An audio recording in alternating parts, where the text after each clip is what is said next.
Good afternoon. We're going to get started. My name is Deborah Gonzalez, and I'm the Government Affairs Director here at the Public Policy Institute of California, or PPIC, and I want to thank you all for joining us today. Particularly want to thank the legislative staff, because I know that this is a very difficult day. We're on the House of Origin deadline. I'm not saying that I miss being over there this kind of day, but it's a tough day for you all, and so we do appreciate you taking the time to come and hear this distinguished panel on this very important topic. For those of you who are not familiar with PPIC, we're a nonpartisan, nonprofit think tank with offices in Sacramento and in San Francisco.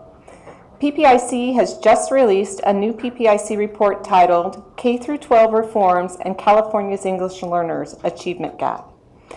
You should have received a copy of the report on your chair. There are additional copies at the back of the room in the registration table, and the full report and the slides you will see today are online at ppic.org. For today's program, the PPIC Senior Fellow Laura Hale will be presenting the main findings from this new report. Then PPIC Research Associate Joe Hayes will moderate a discussion with a great panel of experts, which will then be followed by audience question and answer.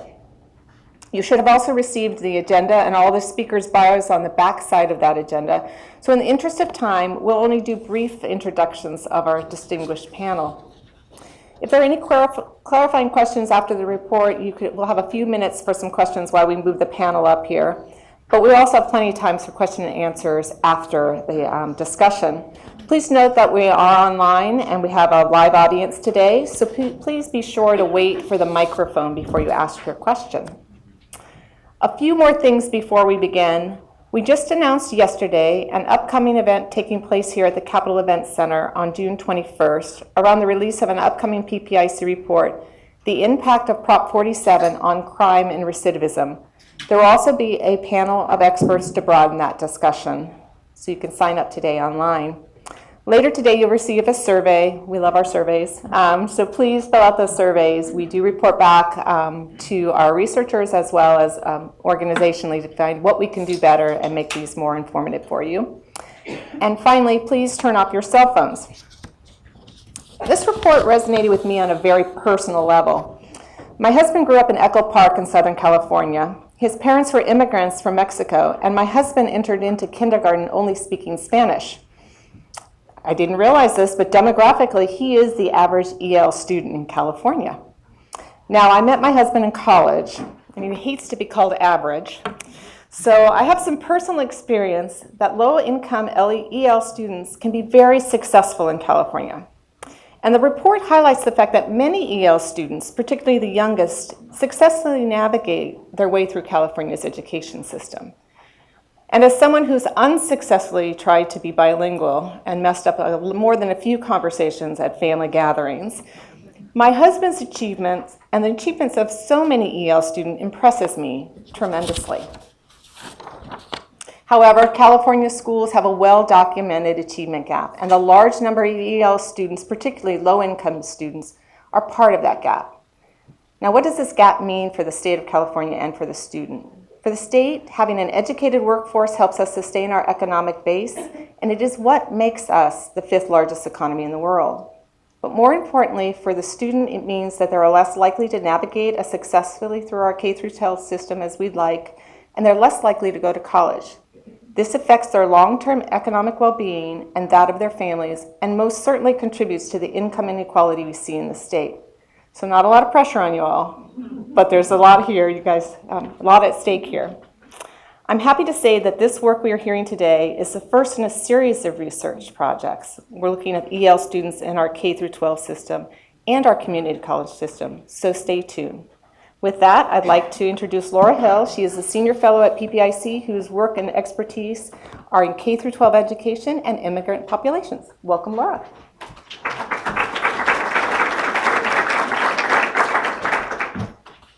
Thanks, Deborah, for that introduction, and thanks everyone for being here today.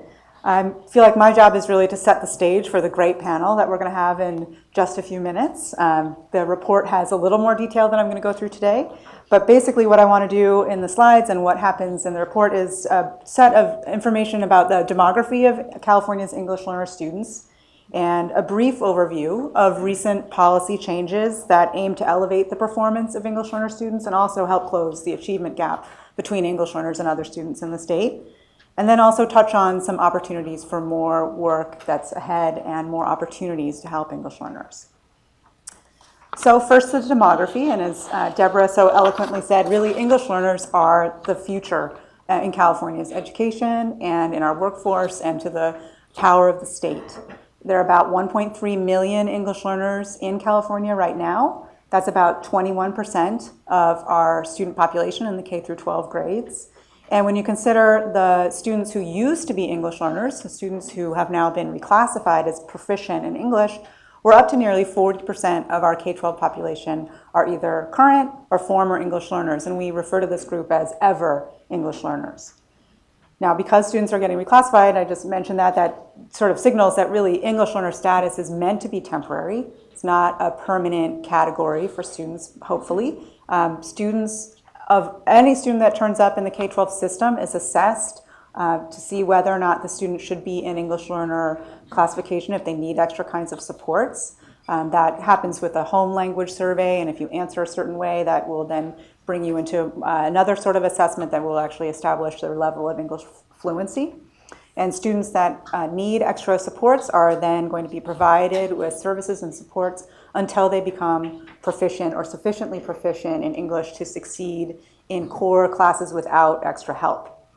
Then students are reclassified when they get to this point as being proficient in English according to the criteria that are established at the district level, but with guidance from the state. So now to the demography. Most of the state's English learners speak Spanish at home, over 80%. And then you can see that there are not very many other languages that rise to at least 1% of the state's English learner population. Vietnamese clocks in at about 2%, and then there's Mandarin, Filipino, Arabic, and Cantonese that are all about 1% of the languages spoken among English learners. And then there's some 50 languages spoken by the other 9% of English learners in our schools. I want to point out here also that most English learner students are born in the United States. So while they might speak another language at home, most of them are not immigrants themselves. However, there are a lot of these students have parents who are immigrants, and the Pew Research Center estimates about 12% of all California school children have at least one parent that's undocumented. And I point that out here today because there have been recent immigration actions, recent changes in policy at the federal level that are impacted families, and probably particularly English learner families in our state in California. Now, English learner students live in almost every county in the state, with Alpine being the exception. And I don't know how familiar you are with Alpine, but Alpine doesn't have very many students, like fewer than 60. So they don't have any English learners, but almost every other county in the state has at least some. And the mix of languages spoken across counties and across school districts does not necessarily mirror that pie chart I just showed you. There are places where Spanish is not nearly so predominant, and then places where other language groups might be really important, like Armenian, or just a huge range out there. Also, want to point out here, this range that's you see at the county level is also really dramatic within our dramatically varies within our 1,000 school districts in the state. And the concentration in terms of numbers and percentages and then the individual languages spoken can really impact what districts and schools are able to offer English learner students throughout. And also impacts the peers that English learner students are with in their classrooms.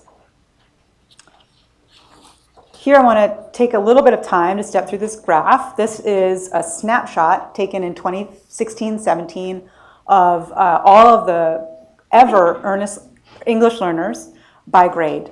And it tells us something about how long our English learners have been in the system and where they are in terms of if they've been reclassified or how many years they've been in the English learner status. So the first bar on the left is kindergartners, and almost all of those students are English learners for between 0 and 3 years, and in fact almost all of them are really in their first year. Those students that might have been there longer are possibly in pre-K, and that's not super common in the state.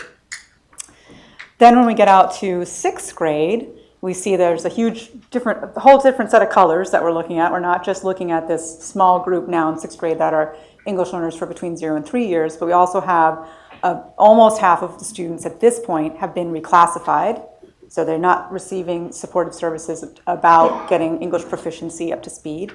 And then almost half of students are also long-term English learners. So these are students that are now at least in their 6th year of education in California. One thing that we might hear about a little later on the panel is some legislation that's moving through about access to core classes, which is potentially particularly relevant for long-term English learners. So making sure that even though English learners are needing extra supportive services, they're still getting the full complement of courses that one needs to progress academically in middle school or in high school, both. Then I want to point out the 12th grade year, and you can see a much greater fraction of our 12th grade students that are ever ELs are reclassified. There are some that are still long-term English learners. There are also some that are still really new to the system. So we still do get new students in the English learner pool, even all the way out through 12th grade. And what you can't really see here is some other parts of the dynamic, which are that English learner students are actually more likely than other students to drop out. So by the 12th grade, they might not be there in as large number as they were before. Now, reclassified English learners graduate at higher rates than English learner students, and they also perform really well relative to English learners on standardized tests and many other kinds of measures that we have. This is just one simple way to depict that. This is the Smarter Balanced results for 2016-17, looking at English language arts on the left-hand side and math on the right. And we've got English learners in the dark blue bar and the former English learners, who are the reclassified students, in the light blue bar. And then students who speak only English at home are in the purple. You can see the clear difference between English learners and reclassified students. But also, I'd like to point out that reclassified students in this measure are performing better on average than students who speak only English at home. So there's great interest among school staff, among policymakers, in understanding how this works, that we end up with such a much better performance for reclassified students, and understanding if we can move students to that more quickly, and in moving more of students to that status. So now some of the policy changes that are aimed towards more reclassification, better outcomes for English learners generally. And some of these policy changes recently are meant to affect all students, but might have particular implications for English learner students. First and foremost is the Common Core state standards. So this is the shift that California went through in 2010 to adopt these new standards, and now we're implementing them. And both the English language arts standards and the math standards and also the science standards really require more in terms of language skills than our standards did in the past.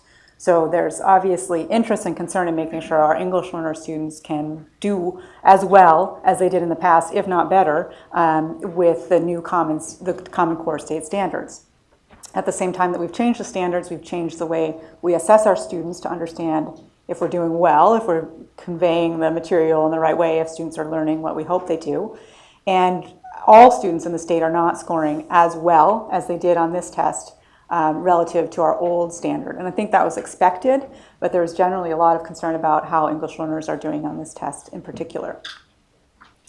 Also changing recently are the English language development standards, and these are specific for English learner students. This is what it is that we are hoping gets conveyed to our English learner students to help them gain proficiency. Something that's new and exciting about these standards is they're really aligned with our state standards in ways that our past English language development standards were not, with the standards that preceded the Common Core. And right now, this year, we're rolling out the new assessment of how these students are doing mastering English language and their proficiency levels. This assessment's called the LPAC, and it replaces the CELT.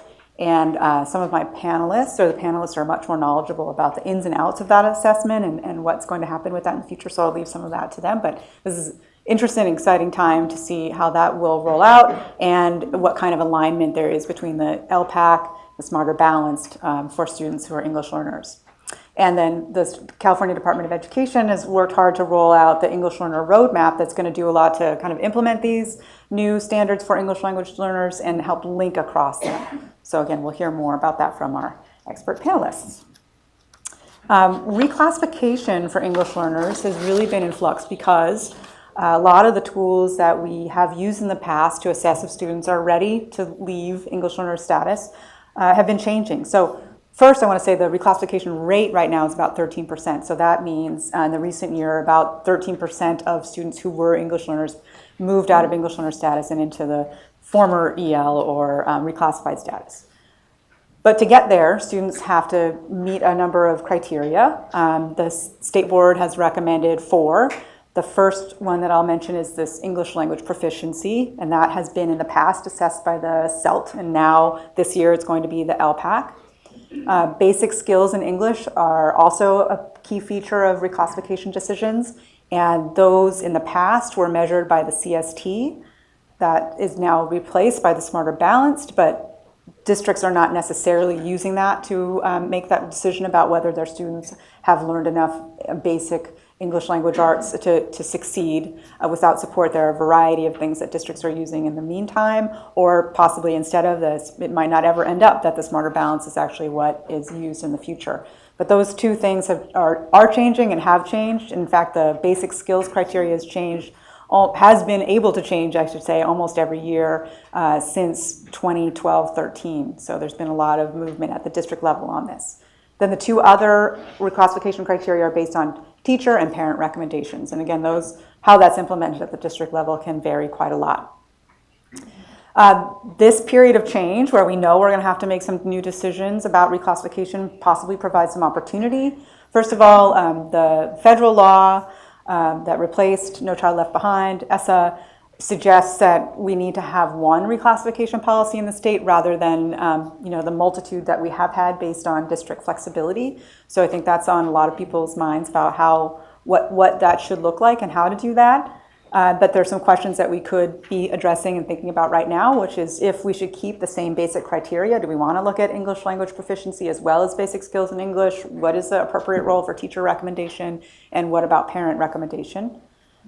Another option is to think about using fewer criteria. Possibly the LPAC will be a good enough tool. We might learn a lot. Since now the LPAC is aligned to the ELD standards, which is aligned to Common Core, we might be able to draw a dotted line from LPAC scores to what we think about English language skills beyond just proficiency, but actually classroom skills for core content.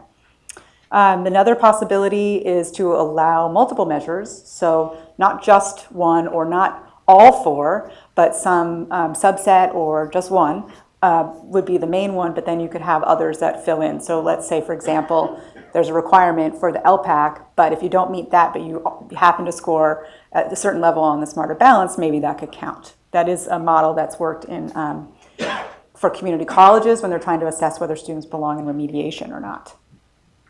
And then another option is to consider if the reclassification criteria maybe should vary by grade level. So maybe elementary school reclassification might look different than high school. Or maybe the reclassification criteria for long-term English learners should look different than for students who have just arrived in the United States in high school. And we have some work at PPIC and in other spots as well. I'm sure that people are working on these questions, and hopefully we'll have something to share with folks before decisions are made. Then there are some other reforms that are intended to support English learner progress, and a big one is the local control funding formula. That was enacted in 2013-14, starts sending money to districts, giving them more flexibility, but also providing more funding for districts that have large numbers and large concentrations of English learners, and also other high-need students like low-income and foster youth. Then along with that, districts got some new flexibility, but also some responsibility when it came to setting goals for themselves and setting priorities and documenting these in local control and accountability plans, or LCAPs. And the goal of these is really to explain how their spending is supporting their goals, and also make sure that they're using these funds in a way that supports the educational progress of these high-need students. Another big change was the Proposition 58, bilingual education. So we had a proposition in the 90s to get rid of bilingual. There were some ways to have waivers at districts to still offer it, but that was not as easy as it had been in the past. And now this new proposition gives more flexibility back to districts to be able to offer more of these kinds of programs at schools and districts across the state. And I think all of these things are potentially exciting, but one thing as a researcher or someone who's interested in what works, as I think we all are, it's really hard right now to figure out from the local control accountability plans if the goals and the funding are aligned in ways that then is producing results, and to be able to figure out what is working, what isn't working. I think that's one thing that lots of folks think maybe we need a little more attention to figure out how drawing the lines between spending and outcomes for students. And as I was just alluding to, accountability really requires good data. So knowing what works requires some great data. And there have been some new things in the state that are helpful. Districts and schools, now we have our dashboards on the CD website. We can look at all kinds of things for districts and schools across the state with color codes, which some people find fantastic and others don't, but they're there. And you can get underneath them if you want to. And you can see all of the state priorities for schools and districts and how students are faring. And you can look at subgroups, including English learners, to see how they're faring, and things like suspension rates, graduation rates, smarter balanced test results, college and career readiness. And there are a few other things that aren't quite in there yet. But most important for this talk is the English learner progress measure, which is a new way of thinking about how English learner students are doing in the state that actually even gives a little extra credit for work with long-term English learners. And generally, even apart from the dashboard, the state's made some data improvements by letting us see how ever English learners are doing on their test scores. And now the legislation passed a few years ago that helps us keep track of long-term English learners. And you saw evidence of that a few years ago. That chart where I displayed the numbers of years a student was an English learner wouldn't have really been possible. So that's an improvement. And I think going forward, it wouldn't be PPIC researcher if I didn't make the case that having using the existing K-12 data that we have to be able to better track individual student level progress is really essential to understanding what's going on for students in the state, especially, this is true for all students, but especially for a group of students who we aim to move from one status to the next. We want English learners to make progress. And if we capture them completely by their group membership and don't follow them as they make progress and become reclassified over time, we're losing a lot of access. And a lot of what the work we do at PPIC is get to work with data from the school districts where we can see that kind of progress and report on it. And finally, I think even better still for English learners and for students in the state would be able to link K-12 data to post-secondary education data and see, not only what our reclassified students are doing if they're going to 2- and 4-year colleges, but also English learners, because even those who finish at the end of 12th grade in English learner status, some of them are making it onto our institutions of higher education, and to understand how we could do that better, it would be great to study the links between them. So I think that is where I will stop now. I will see if there are any questions about what I talked about, but I want to make sure that I leave plenty of time for our great panel. So let me see if there are any questions out there. Yes. Is there a microphone? Yeah. Let's pull the weight. So.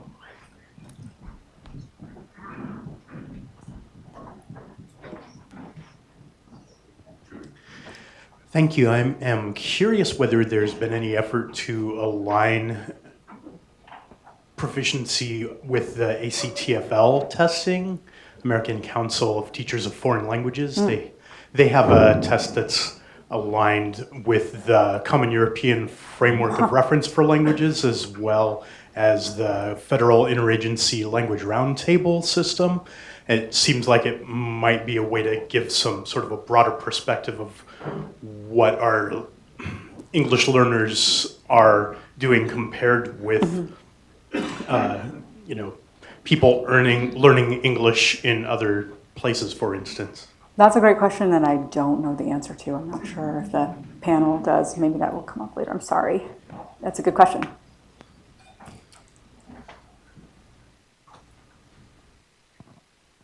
Okay, yes. Oh, wait, there's a question up here.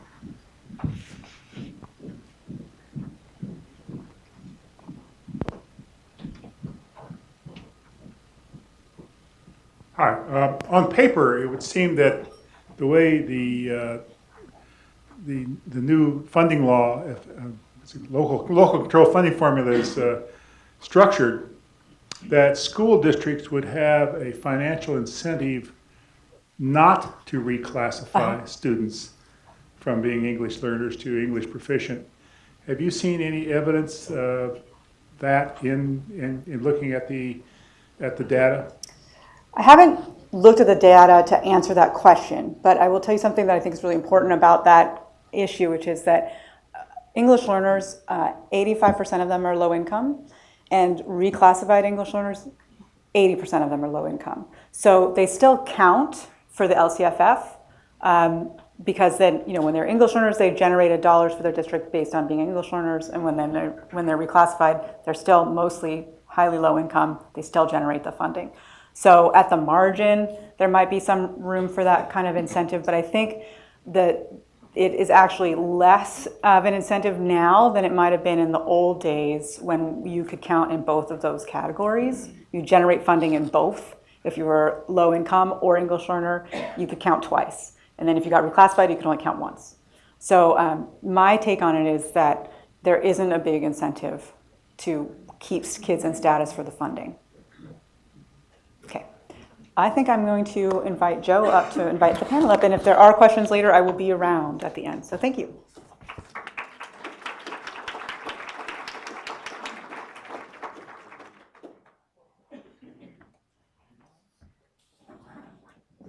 Thanks, Laura, for that presentation. And thanks again to all of you for showing up today. I'm Joe Hayes. I'm a research associate at PPIC, and I work on English language learner issues with Laura and also our colleague, Andrew Lee here. We have a very distinguished panel today, and we're grateful to them for showing up. Their full bios, as was mentioned earlier, are in your packet, but let me just briefly introduce them. To my right, Veronica Aguila is Director of the English Learner Support Division at the California Department of Education. Dr. Aguila's career in education also includes over 30 years in the California public school system in a variety of instructional and administrative capacities, and also as a lecturer in the CSU system.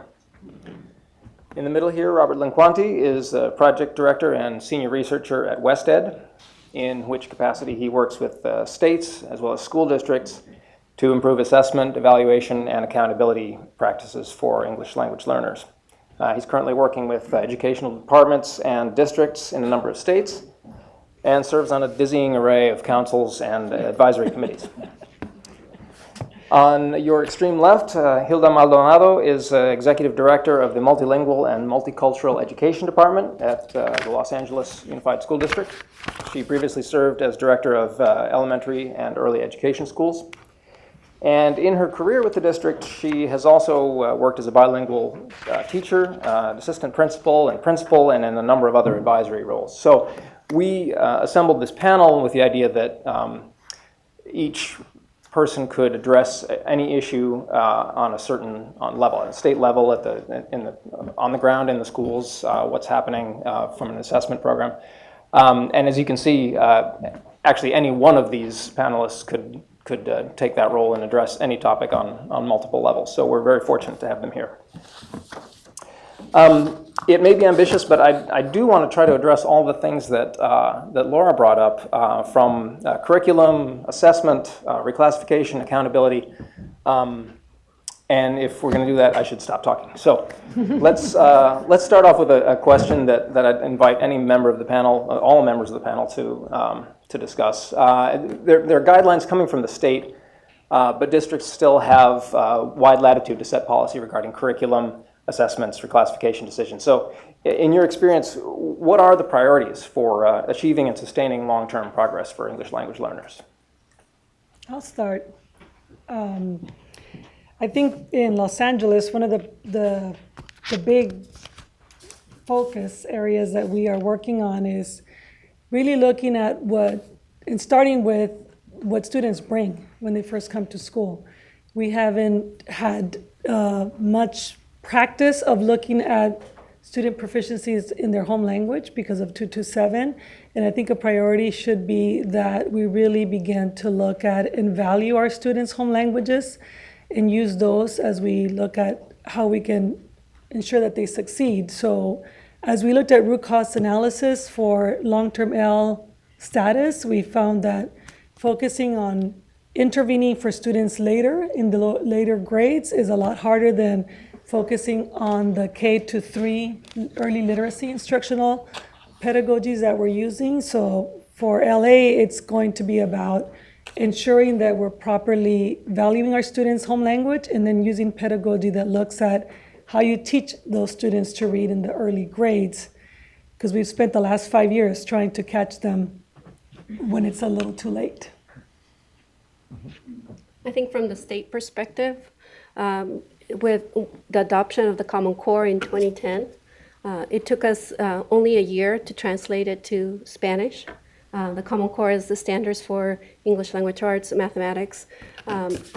Previous to 2011, the previous time that we had a standards adoption, it was a long time before we had the Spanish document. And it was just not a translation, it was a document that actually takes into account the Spanish language. And so having the standards then allowed us to adopt curriculum that could be used by K-12. The schools still go through the process of adoption, but they have the ability to now have curriculum in English as well as curriculum in Spanish. And if, as Laura mentioned, 83% of the English learner population is Spanish speaking. So having that really provides a mechanism for the local schools to have appropriate curriculum for the population that we're serving. I think that's key as well. To what my colleagues have said, I would add, just to get to your point, Joe, about ensuring progress for English learners, we have to think about them progressing both linguistically and academically. And whereas in the past we tended to think of, well, they'll learn English over here at this time of the day, and then they're going to sort of learn content over here the other time of the day. And until you learn enough English, then you really can't learn the content. That has changed completely under the Common Core and our new aligned ELD standards. And really the field has changed in the last 10 to 15 years. What we now know is that kids learn language by grappling with content in well-supported ways. And they learn content with and through language by using language. So those two are intertwined. And we see that in our standards. And so the notion of kids progressing both linguistically and academically is how we have to think about things. And what we're seeing in teachers and in districts across the state and across the country, frankly, is this dawning of the idea that every teacher is responsible for engaging ELs in practices in the disciplines, so whether it's math, science, social studies, English language arts, that actually develops their academic uses of language while they engage in the content. This is hard work. It requires a lot of professional learning and change in, for example, how we observe classrooms, what we understand to be opportunities for students to engage in conceptual understandings, analytical practices, and language use simultaneously. So as we think about accountability systems, we also need to think about professional learning approaches and how the resources we have are really supporting this building of capacity in our teachers. Thanks. I want to pick up on that and ask specifically about the alignment between Common Core state standards and the ELD, and how you see that manifesting in the classroom. Maybe Hilda's got a few things to say about this. I wonder what's working for ELs, and what are some of the systematic ways that the recent alignment between those two things can promote advancement for ELs? Yeah, so we only have about 30,000 teachers that we need to shift practices for. And I think that the alignment is good, except that we have a lot of mindsets to change when it comes to teacher practice. In that, I think when you, especially in the middle and high school, and that's where we see a lot of our long-term Ls, those teachers are mostly teachers who think of their content first and their students second. And so they think of themselves as a content area teacher, not necessarily a teacher of students, much like our elementary teachers do.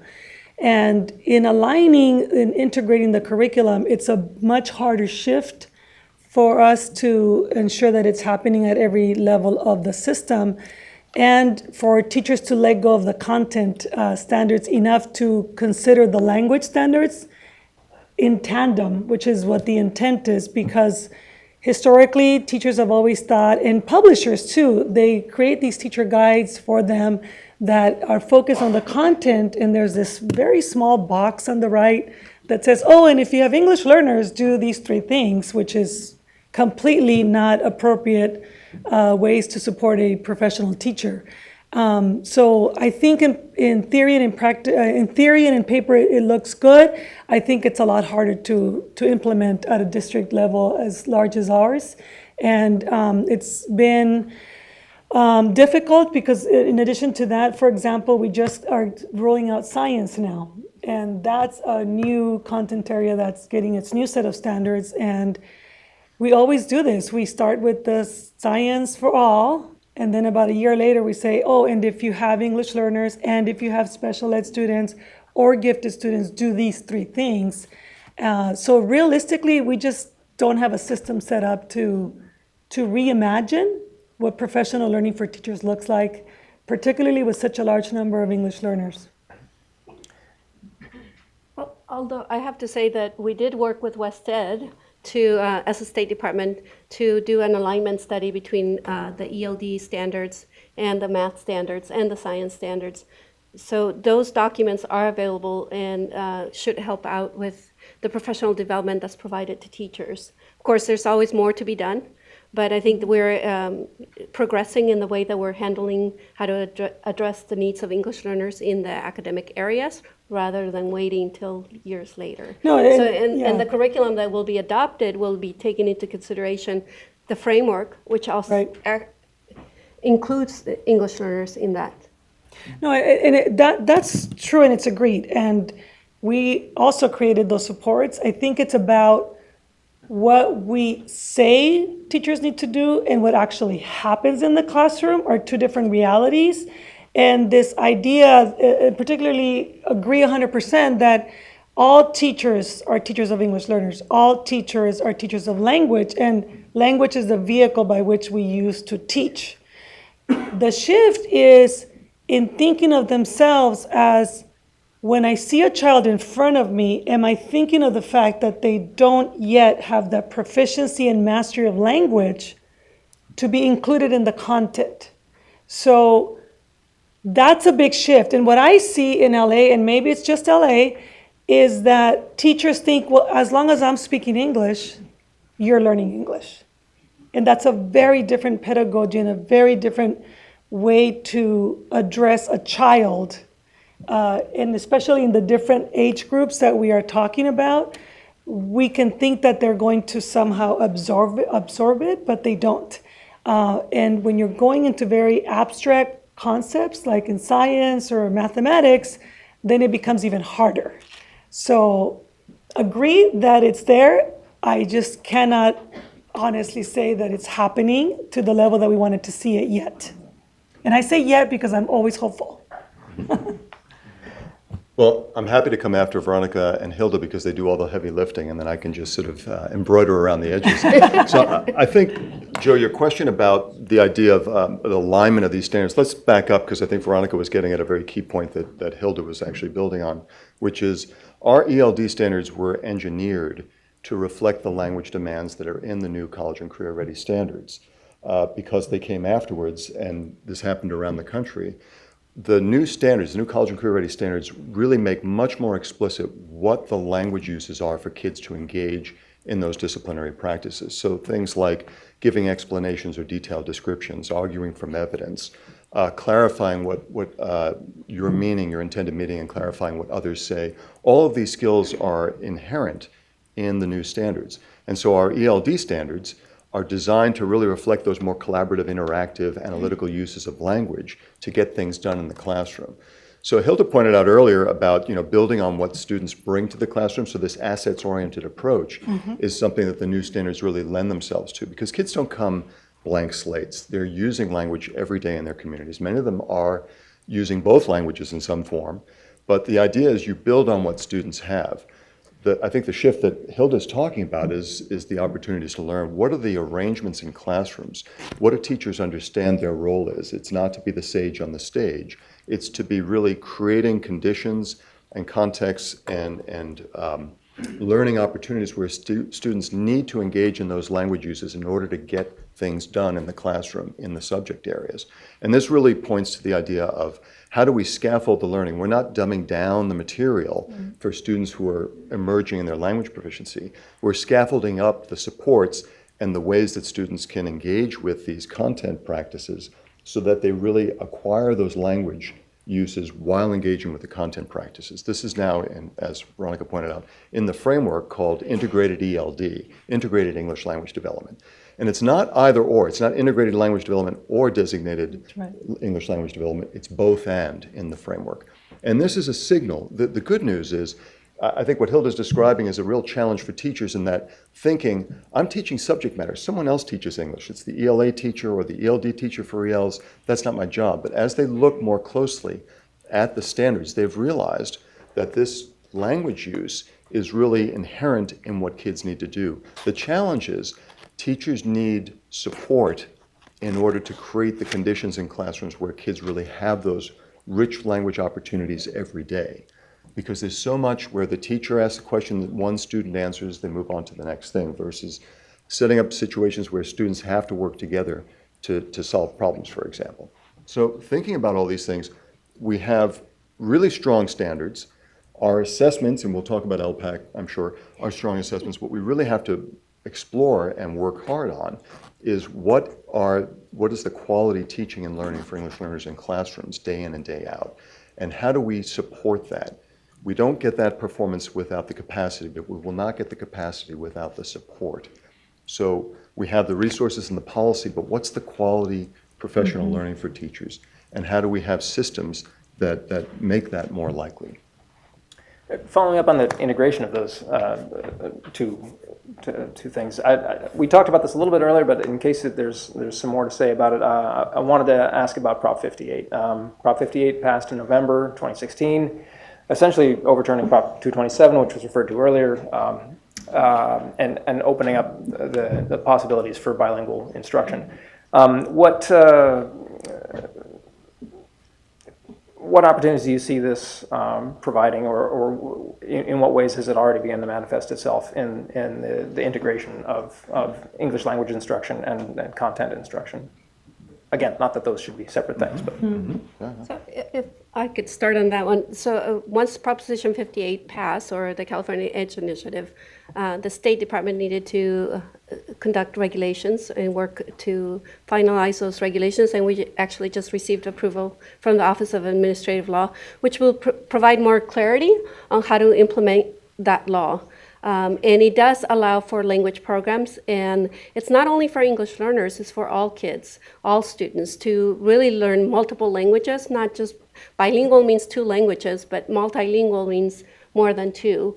And in a state of as California with such diversity, you saw the numbers that Laura projected on the screen. And just even looking at this room right now, we have that strength of bringing the language to the classroom as an asset. And so from Proposition 58, many initiatives have come out, one of them being the Yale Roadmap. And it is on the website, but I did bring a little one just to make sure that people saw what it looks like. And it's key because it has 4 principles for teachers. Hilda talked about changing hearts and minds, and it really is thinking of an English learner as an asset. It's one of the first principles, and thinking of them as being able to have meaningful access or intellectual quality of instruction. I came to the U.S. at the age of 9.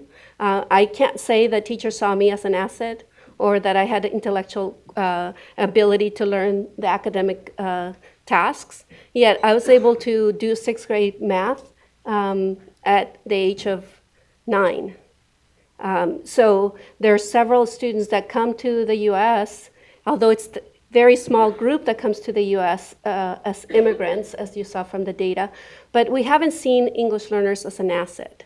And so just even making that mental shift, and some of these tools or initiatives like the Yale Roadmap bring out policies. The State Board, Patricia DeCos is here, the State Board in July of 2017 adopted the policy of the Yale Roadmap, which is contained within this document, but then it goes further to talk about the systematic, the system conditions that need to be in place for schools and districts to be able to implement it.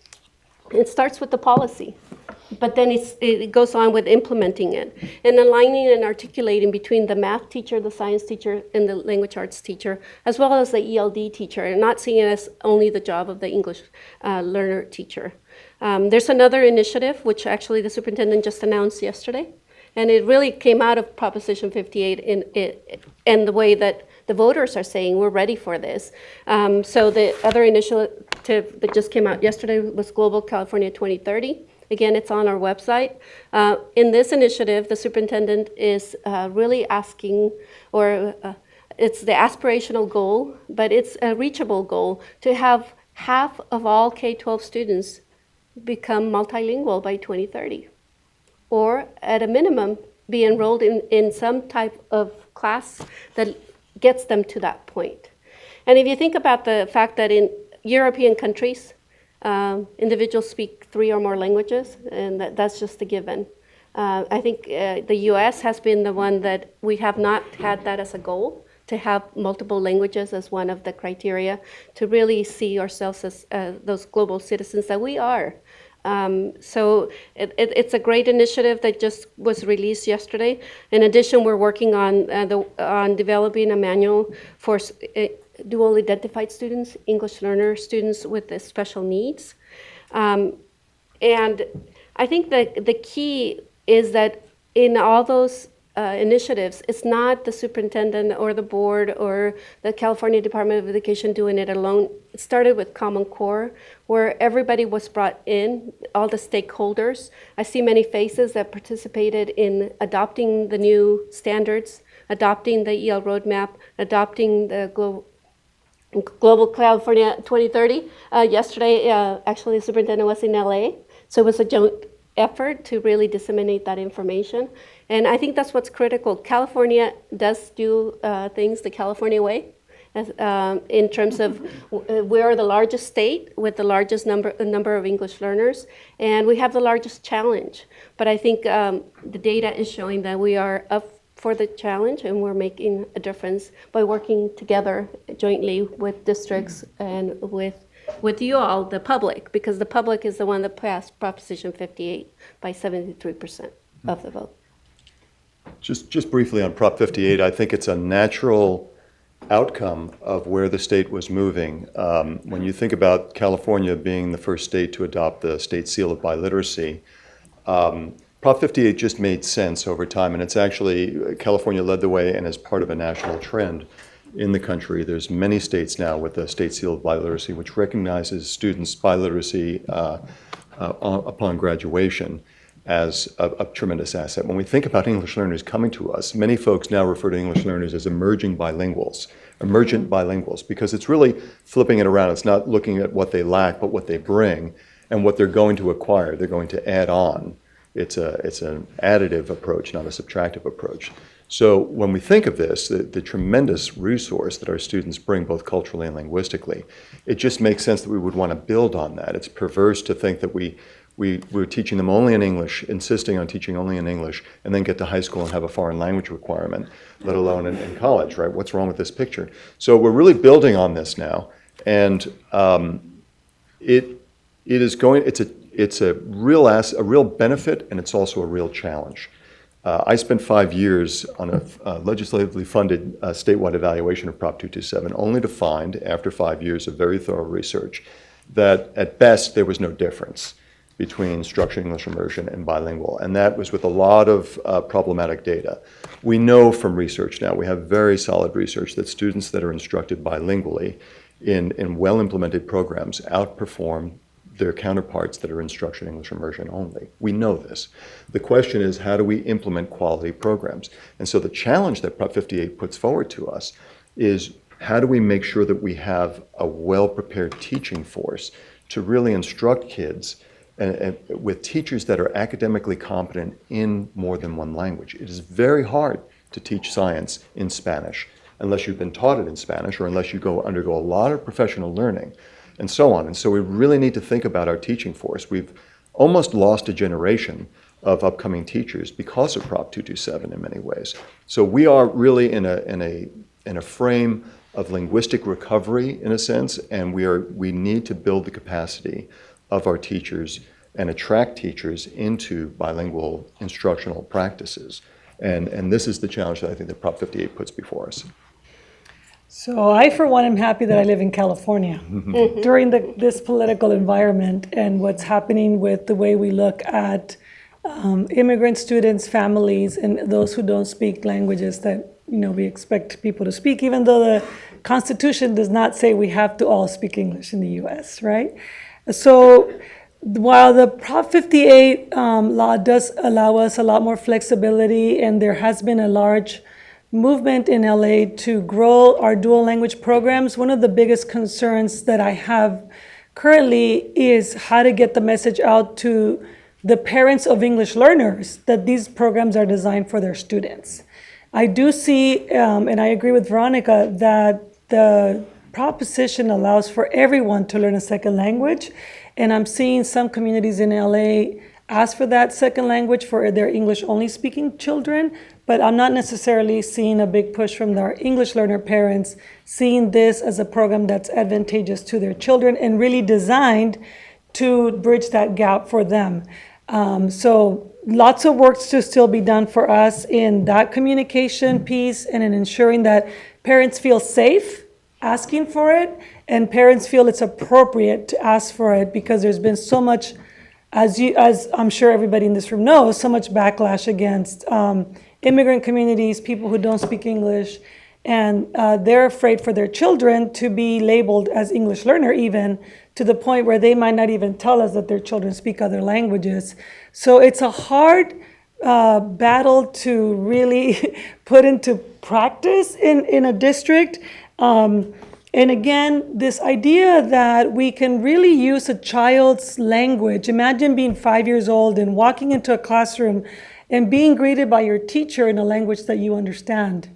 That's huge when it comes to many of our children, and especially after having lived under 227, where we couldn't even use the student's language for the first 30 days of school, which was part of the law. And I don't know how many people are aware of that and how many people really put that into practice, but having children experience an environment that is safe, that is joyous, that values them, that affirms who they are, is important. And I know that your findings didn't find that there was much of a difference in immersion or dual language programs or bilingual programs. And I would argue, not that I'm arguing with Robert, because I would never take that on, but I would argue that how students feel about being in those programs, which is not measured in these outcomes, is the most important factor, because feeling ashamed of your language, of your culture, and of your family is the outcome of many of these students in immersion programs where they were not allowed to use their language. And the outcomes may be the same, but the identity factor, the self-esteem, and who they feel as a person, I think is even more important. So in Prop 58, I see a large opportunity for us to really communicate to families and parents of English learners why they should be selecting these programs, but at the same time, preparing our teachers. In LA, we have 4,500 teachers who have BCLADs, most of them in Spanish, and are not teaching in bilingual programs. We only have 14,000 students in our dual bilingual programs, and we have 150,000 English learners. So this is something that I definitely, if I had a magic wand and if I could make things change, I would want to have a campaign that spoke to our parents on why this is important. But it's hard to make an argument when in the education world we're only measured by test scores and student outcomes and not by what kids feel like and their identity and their self-esteem. So I really want to move that needle from shame to pride and from fear to hope. And I think that's really what Prop 58 brings to us. And we should note two things. One is that the new accountability system has multiple measures that includes measures of school climate. So the kinds of things Hilda's talking about now are going to be part of the dashboard. It'll take some time, but that's planned. The other thing I should mention is that evaluation was conducted from 2001 to 2006, a long time ago, pre-Common Core. And really now in the last 3 or 4 years, we have much more rigorous studies with much clearer longitudinal data that points to what Hilda is saying, is that not only are we getting better academic outcomes in kids in bilingual programs, but we also see better evidence of stronger resiliency, sense of self-worth, and sense of autonomy. Thanks. I do want to make sure we get to audience questions, but I also want to make sure that Robert's prognostication about our talking about LPAC comes true. So let's do that. I want to talk about, acknowledge first that the California Department of Education, along with experts such as our own Robert Linquanti, are currently working on setting cut points for the new English language proficiency test, the LPAC. And Laura's paper pointed out that districts might choose to use the LPAC alone or possibly allow a choice between the LPAC and the SBAC or other measures in determining whether a student is ready to be reclassified. So that raises the question of the relative importance of the 4 criteria that were mentioned, the English language proficiency, basic skills, consultation with parents, and teacher evaluations. And I'd like to hear all of your perspectives on the relative importance of those, and, especially given the demonstrated fact that that many native English speakers are themselves unable to meet the ELA standards that English language learners are being held to. So I think we agreed that I would jump into this cauldron first, right? Yeah, So I think 2 things to think about with this topic. One is the new ELP assessment, which is called LPAC, as we mentioned, just replaced a test that we'd had in place and gave good service for 16 years. Okay, so a big change is coming. And because this new test is aligned to the new ELD standards, which in turn reflect the language demands of the college and career ready standards, we can expect this test to be much more rigorous in measuring those academic uses of language. When we think about that, we shouldn't be surprised if we see relative levels of English proficiency drop in this new year. First of all, it's a new test. Everybody has to get used to that. We saw that happen with Smarter Balance. But also, it's measuring something different and in much more rigorous ways. So we need to kind of start with that mindset. The sky isn't falling. It's just that we're getting more precise in measuring something that is much more complex. That's number 1. Number 2, reclassification criteria. We are one of the few. There's a handful. There's probably 5 or 6 now, maybe 7 still states that use multiple criteria for exit. The vast majority of states, at least 37, 38 states that I know of offhand, use only one criterion, the ELP test. Now, I don't think that there's any argument to say you should not use multiple criteria. So I think it's okay to use multiple criteria. I think what's critical is that the criteria use standardized measures that focus on the construct of interest. And the construct of interest here is English language proficiency. So with respect to our current reclassification criteria, my one word of advice is go slow to get there right, which means we've had this in place for many years. We're going to have the first year of LPAC results. And so the first step is to really find what that English proficient performance standard is. The department working with ETS is engineering that cut point so that it is this level 4, threshold to level 4. So a lot of work is going into that. But also there's a policy decision that's going to be required, which is, what will the department say, that's the level that we will use as one of the criteria for exit. And so there'll be some supplementary analyses that will look at kids at these different LPAC levels in relation to their performance on the Smarter Balance test. And by doing this, what you do is you understand the relationship between kids' language proficiency and their likelihood of performing at certain levels on the content test. What that does in concept is address the language proficiency component of kids' performance on academic content tests given in English. So that doesn't mean every English proficient student must be at grade level. As Joe mentioned, many native English speaking kids are not at grade level. But you want to make sure that where you set the point, there's a pretty much equal probability that a student will perform the same as a non-EL or a never EL, a native English speaking kid. So those kinds of analyses will be done, and the department will look at them, and the superintendent will make a recommendation to the board. That's for the cut point. That's one. What's happening now, and there have been attempts at it. There's a very interesting piece of legislation out right now the department is gearing up for, which is the development of a language use observation protocol. This came out of a lot of discussions nationally, where folks said, if we're going to have more than one measure for English learners, and it makes sense to have more than one measure, you don't want to make a huge decision like this based on a once-a-year test score. We should have something, and we in the state believe in teacher input into a decision to exit ELs from EL status. Then we need to have something that's standardized across the state. That's a federal requirement. And this particular tool would be something that all teachers would use to observe students' language use in the classroom, to look at language uses that are not easily measured by a once-a-year large-scale assessment, so that what you get from it is complementary to the ELP test, and it's closer to the ground. But that implies development of a valid and reliable protocol, training people on it, getting it up to scale. So that is a multi-year proposition. So I think the way to think about this is, as Laura pointed out, we've had sort of changing reclass criteria, but we've had locally defined criteria anyway. We know we're in the process of changing the standardized criteria to comply with federal law. Every state is doing that. But I think the state is taking the right approach of going slowly. We need to get pieces in place before we change over to something else. But I believe that by doing these careful analyses on the LPAC, we will be able with confidence to say we're addressing the language component involved in kids' academic performance, so we should not need an academic achievement test as part of the reclassification criteria. But that will have to come out in time with the confidence that we need in order to do that. So I don't know if that answers your question, but that's what I wanted to say. Yeah. Anything else that you can say? No, I definitely appreciate that there is a deep analysis and deep thinking around what should be the cutoffs and what kids need.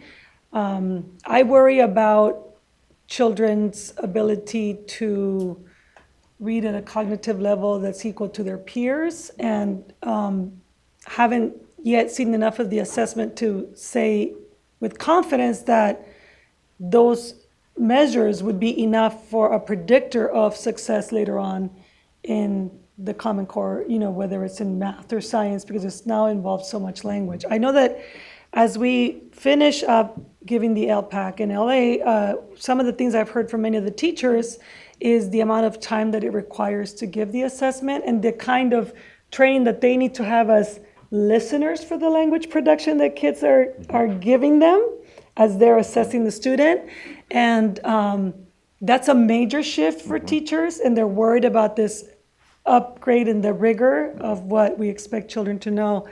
So, even just as simple as you tell a student a story, and instead of asking them to just retell it to you, you're asking them to summarize it, which is a much higher cognitive skill that we're asking of, that's beyond just speaking a language, but cognition. So I think it puts the district in a place where we want you to do a great job at the state level, but we also are sort of kind of left on our own to figure out what's right. And the worry for us would be around, what if I make a mistake on the cutoff points while I wait for you to give me the answer? And so, there's still like these children's outcomes and futures at stake that worry districts in terms of how to approach some of that. And so in this change, which we needed, right? It's been difficult to ensure that we are making the right decisions for kids while we wait for all the guidance to be completed. Even as simple as calling other districts and saying, hey, San Francisco or Oakland, what's your cutoff in the reading assessment? Or what's your cutoff, in the early literacy measures? Am I going too high? Am I going too low? Am I just right?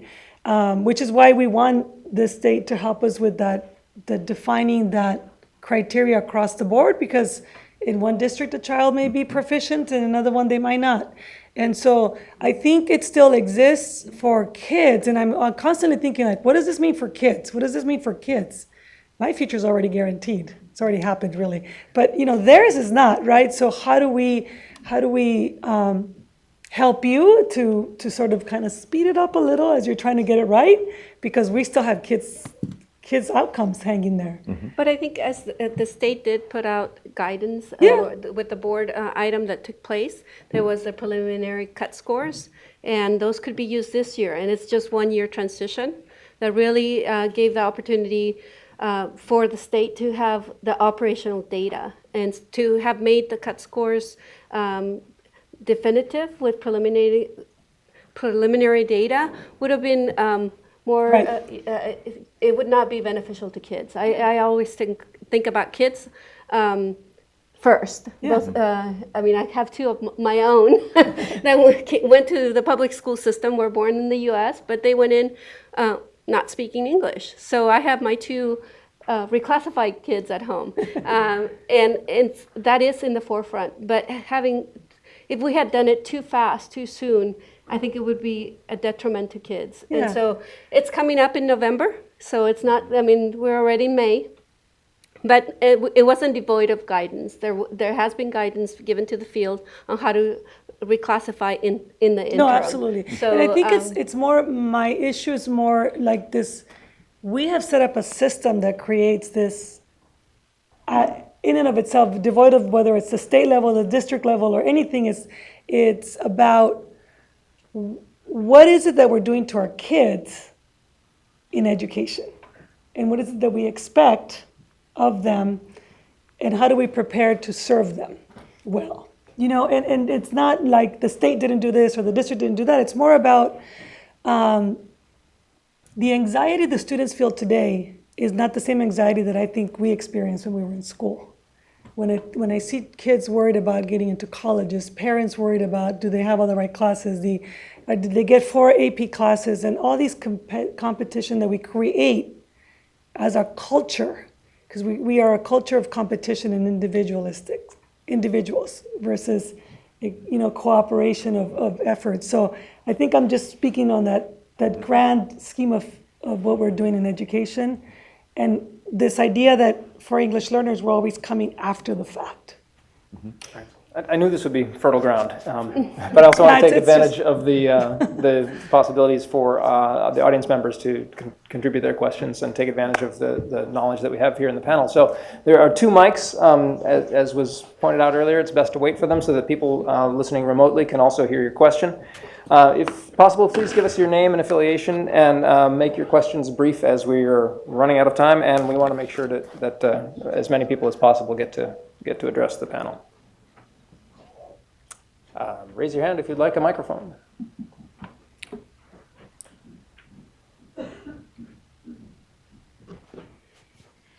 Hi, Marisol Viña with the California Endowment.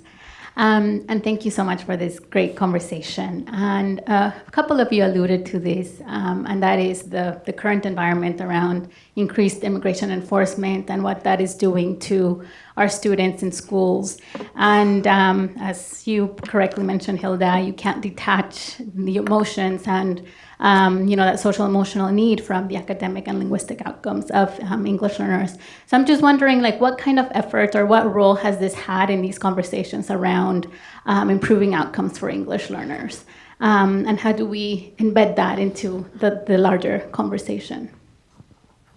So what is the role of the climate? Is that what your question is? Well, what is the role of, like the social emotional support and all of that in, the larger improving outcomes for English learners? So in Los Angeles, we launched a campaign at the beginning of the school year in August called the We Are One campaign.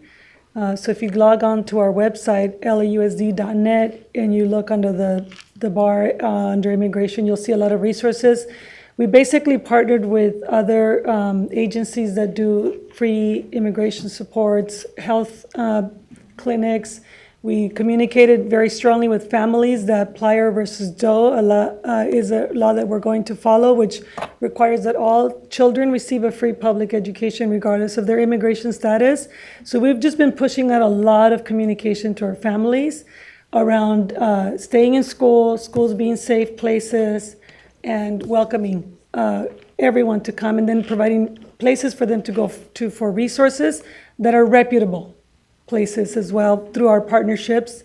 I think that's been one of the campaigns I'm most proud of in LA, because we've sent a strong and clear message to our families that we are there for them. I would just add that nationally, in terms of research and policy, this is something that is a lot of researchers and policy people are very concerned about. And there's been already a number of smaller research studies showing the level of stress and fear increasing everywhere from very young children in kindergarten all the way up through secondary and into post-secondary. And we have enough evidence from research that if students are fearful and stressed, that has an effect on their ability to engage in academic learning, as well as language use. And so the population that we're talking about today is particularly vulnerable to this. I mean, stress is felt throughout the system for issues of safety, as we all know as well. But this is something that is deeply affecting students and their teachers. We're also seeing this in survey data of teachers as well. And so it's contributing to a toxic environment, and the way schools and educators are responding to this is by, as Hilda was describing, trying to create a sense of safety, a sense of belonging, and a sense of protection, at least in the school sites, so that students have a chance where they really have, they're ready to learn. But this is a very serious issue, and the evidence is that it's getting worse, that it's actually becoming more intense over time. I think the Safe Havens Initiative that the superintendent has been promulgating has helped in terms of, there's over 130 districts that have signed up to be a safe haven school. But the information has been disseminated also to parents by really having coordinated efforts with other state agencies. The governor's office has an immigration integration office that we work very closely with to serve our English learner parents as well as the students. And disseminating information is, I think, it's key. As well as with the Mexican consulates, we're working closely for them to disseminate that information. We're reaching out to other consulates as well. And I think that's part of the work that the department has been doing to just make sure that we interact with the agencies that have the funding, because the governor has given funding to assist by providing funding for lawyers and things like that. But if the individuals that need it don't know the information, then it's all good, but nobody's having access to it. So that's been our big push at the State Department, really providing that information to the parents. And the parents, in turn, providing it to those parents that may not be coming to the meetings. And at least anecdotally, they've been sharing with us, because we do have a parent advisory committee of migrant parents, that they have actually heard from people that they've shared the information with, the ability for them to be able to respond positively to what would have otherwise been a bad outcome. For example, there's information about whether or not you have to open the door when somebody comes to your house. There's nothing that requires you to open your door unless they have an actual warrant. And so it's typical things that we know because we went to college and we know that that's our rights. And those individuals don't know their rights. So it really disseminated information about their rights and what they can do to not have to be in the position where they feel helpless. And I think that's the biggest thing, just giving them the tools to not feel helpless in this environment. Thank you. Jorge Monzon with AVI Production. I'm a medical interpreter, and I get to hear from a lot of parents these concerns in terms of their children not really being, or the teachers not being equipped to understand their needs. And I'm wondering, coming from your experience, either in Los Angeles or Central Valley, if there's any school districts, any schools that surface as model schools that maybe have been able to attain certain level of systemic change within the classroom. If you could comment on that, something that we could be paying attention to. Is it, when you say systemic change, do you mean with reference to what exactly? Just to having a system that really takes care of the needs of the English learner kids. Mm-hmm. So I'll make a plug to come to this document because we have at least 4 illustrative case samples of districts or programs that have been effective. Fireball, Sanger, Garden Garden Grove, the SEAL project. Santa Clara has My Name, My Identity initiative, talking about the social emotional. So there's, I think, illustrative case samples to point out. Yeah, do you know specifically what changed? Because Hilda was talking about parent participation and being able to, to include more of the community. Do you know why those have been successful? Well, it's a concerted effort from those districts that have really taken at heart the actions that need to be taken to looking at students as assets, to really have a systemic approach and bringing the community into to develop programs that are effective for them. And it includes dual language programs. They have increased their number of dual language programs at those particular sites, really making the parents and the community feel welcome. So those are a few of the examples. And I would just add to what Veronica mentioned that no one has it all figured out, but they're really, they're going at and developing very nice pieces. And so several districts are really taking a systemic approach and really trying to look at the quality of teaching, the access, for example, to required curricular courses to grade level curriculum, particularly for secondary ELs who are long-term ELs. So in fact, sitting next to me, LA is really thinking very hard and has developed a series of courses at the secondary level for long-term ELs that really focuses on academic discourse and literacy. And what I think is that it really is, in addition to quality teaching, it's also about leadership and systems, as you point out, which is, does the district have a real clear vision of what success looks like for English learners? Do they have a very clearly articulated language development approach? Like, what are the principles of teaching and learning that guide their practice? And then, what is the professional learning plan that they have? Because it has to be long-term and sustained. I can mention Fresno in this context. They've committed to a long-term, very focused kind of professional learning for their ELs that engages both linguistically and academically. And then, of course, looking very carefully at data. So the kinds of data analyses that are really meaningful and shed light for a continuous improvement approach, not just an external accountability approach, but really continuously working on improving practice. So they're looking in classrooms, they're taking that information and feeding it back into professional learning for teachers. So I'm going to give two examples of two high schools in LA. One of them is Belmont High School, who's done many of the things that you both have mentioned in terms of academic outcomes, looking at data, improving teacher practice. But the other thing that they did, which was really, in my opinion, powerful, was they created a club for their newcomer students where they met at lunchtime with one of their teachers guiding them. And the kids told us that they wanted to be a part of the whole school. They didn't want to be segregated. But at the same time, they need a place where they can talk about things that they're experiencing as a group, where they sort of talk to each other as high school students about things that they need.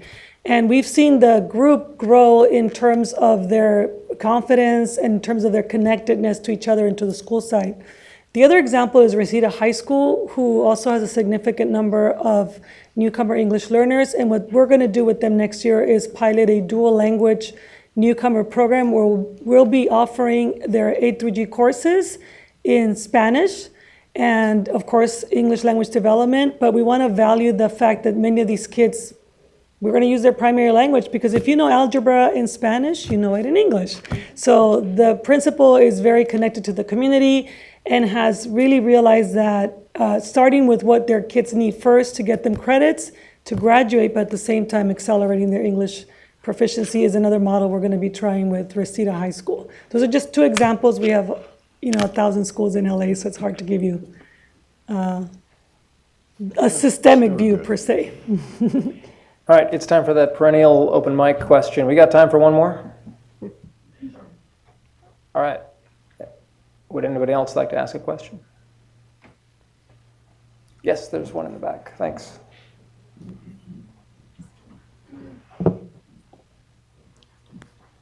Hi, I sit as the chair of a PAC for an LCAP committee, and I'm seeing, I think, a well-meaning district kind of turning on itself by trying to hit as high as possible the college and career ready component of the LCAP.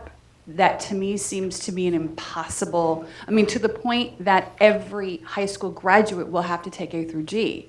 And I'm wondering if you're a newcomer to the US and has just started the language, whether or not you're setting them up for failure. And I'm wondering if that has become talked about or a component of any of the problems that you've addressed. I don't think you're talking about LA, but we did our board passed a resolution that our high school students also need to meet the requirements of A through G. And so the example I just gave of Reseda, where in the last 3 years we saw the huge influx of unaccompanied minors enrolling in our district.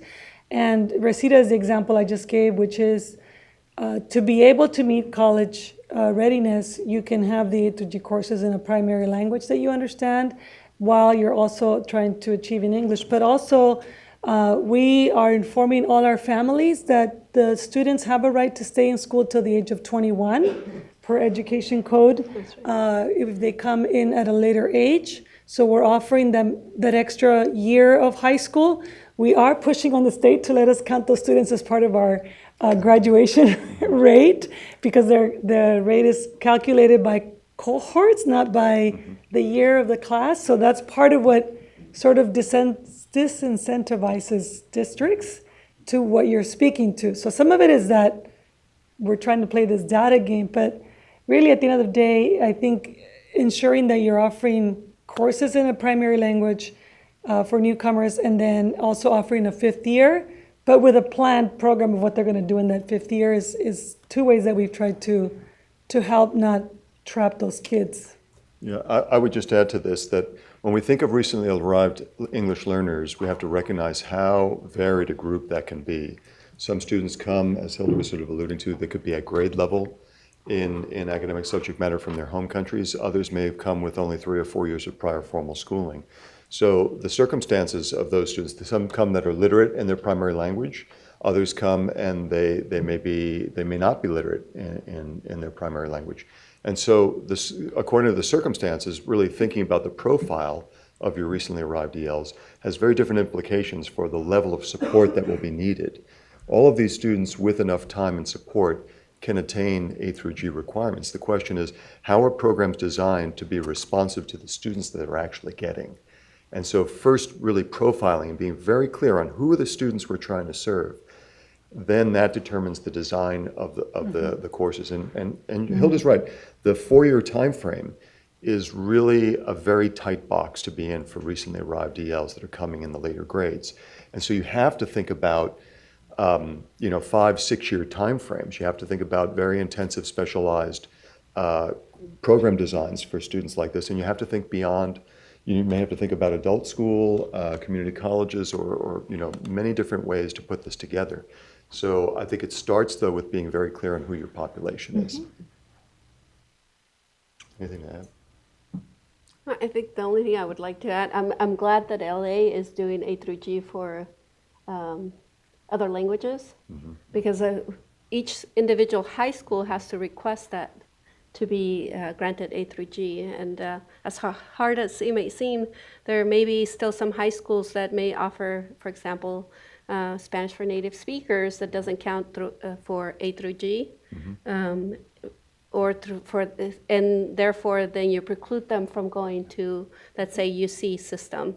They could go to a CSU, but not a UC system. Right. So something to really keep in mind as we move towards the multilingual approach to ensure that those courses are also A through G. It's a good example of how a simple policy change can either really support these students or work against them. That's right. All right.